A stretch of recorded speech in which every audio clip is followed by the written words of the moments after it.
Улица Адыгейская в Сухуме очень часто страдает от потопов во время сильных ливневых дождей. Маленькая речушка Азябш моментально выходит из берегов.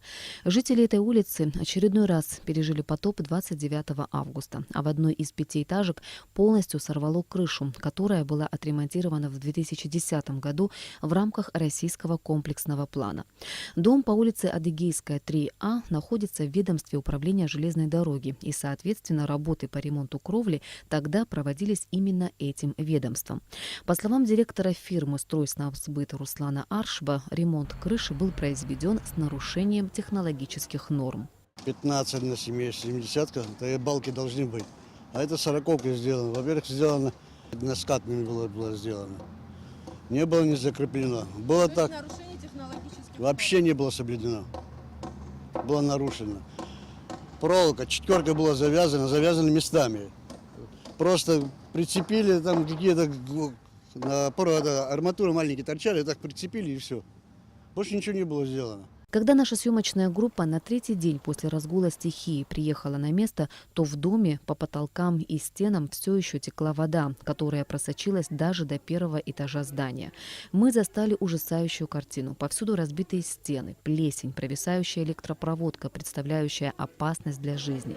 По словам жильцов, в таких условиях они живут давно и неоднократно обращались в различные инстанции. Мы в Дом управления обращались, каждый своими средствами, говорят, делать ему. У нас нет средств, сказали. У нас во всех пролетах ужасный ремонт, безобразный. Это мы сами своими, как говорится, средствами не можем, так как мы получаем не такие уж большие заработки. Работаем в государственном учреждении. Здесь бегают дети, провода оголенные торчат.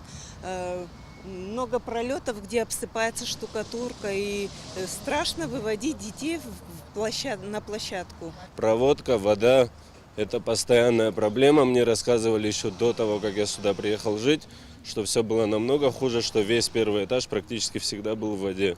Если государство нас услышит, жители тут такие, которые сами готовы встать рядом и поработать. Это вообще не сложно, это вполне реально все.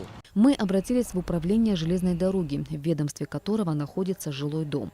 По словам генерального директора РУП АЖД Алхаса Вартагава, несмотря на отсутствие средств, управление железной дороги по мере возможностей всегда реагирует на просьбы жильцов. С момента моего назначения по поводу Адыгейская 3А, о чем вы говорите, никто не обращался ни с каким письменным обращением по поводу помощи. И то, что подвал затоплен, и электрическая часть, не было таких обращений. Я помню, что где-то год назад было обращение, и мы отреагировали на это. Был затоплен подвал, мы своими силами, средствами выкачали оттуда воду.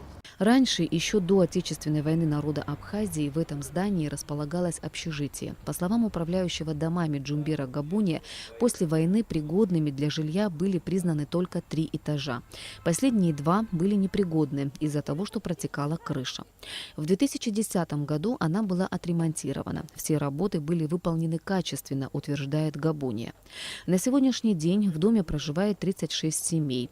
Мы знаем о проблемах этого дома, но у железной дороги сегодня нет таких средств, чтобы поддерживать все ведомственные дома в надлежащем состоянии, подчеркнул управляющий домами. У нас таких финансов нет, что мы могли отремонтировать подъезды, заменить щиты, лифты. Мы не в состоянии. На железной дороге таких денег нет. В управлении Абхазской железной дорогой нам также сообщили, что руководство ведомства написало письмо в Кабинет министров с просьбой рассмотреть вопрос о возможной передаче всех жилых домов, находящихся в ведомстве АЖД, на баланс администрации города. Кабинет министров нам прислал список домов, и мы должны были подготовиться к приемке. Но мы им написали, что мы не можем сегодня взять эти дома на обслуживание, потому что бюджет города не осиливает тот жилфонд, который имеет. Очень много проблем, вы знаете, дома уже, во-первых, пострадавшие во время войны. Этим коммуникациям очень много лет. Таких средств нет, мы не успеваем свое привести в порядок. Сегодня работы по восстановлению кровли дома по улице Адыгейская идут полным ходом. Их проводит Стройснабсбыт. По словам директора предприятия Руслана Аршба, уже в среду сюда будет завезен профнастил, и к субботе работы будут завершены. У жителей дома по улице Адыгейская 3А будет новая крыша. Что касается других вопросов, жильцы дома вполне обоснованно отказываются платить квартплату, пока живут в таких условиях. Как следствие, у управления домами нет средств улучшить эти условия. Круг замкнулся. Похоже, мы так и не смогли выяснить, что делать и кто виноват. Ирина Аршба, Алексей Агухава, Абхазское телевидение.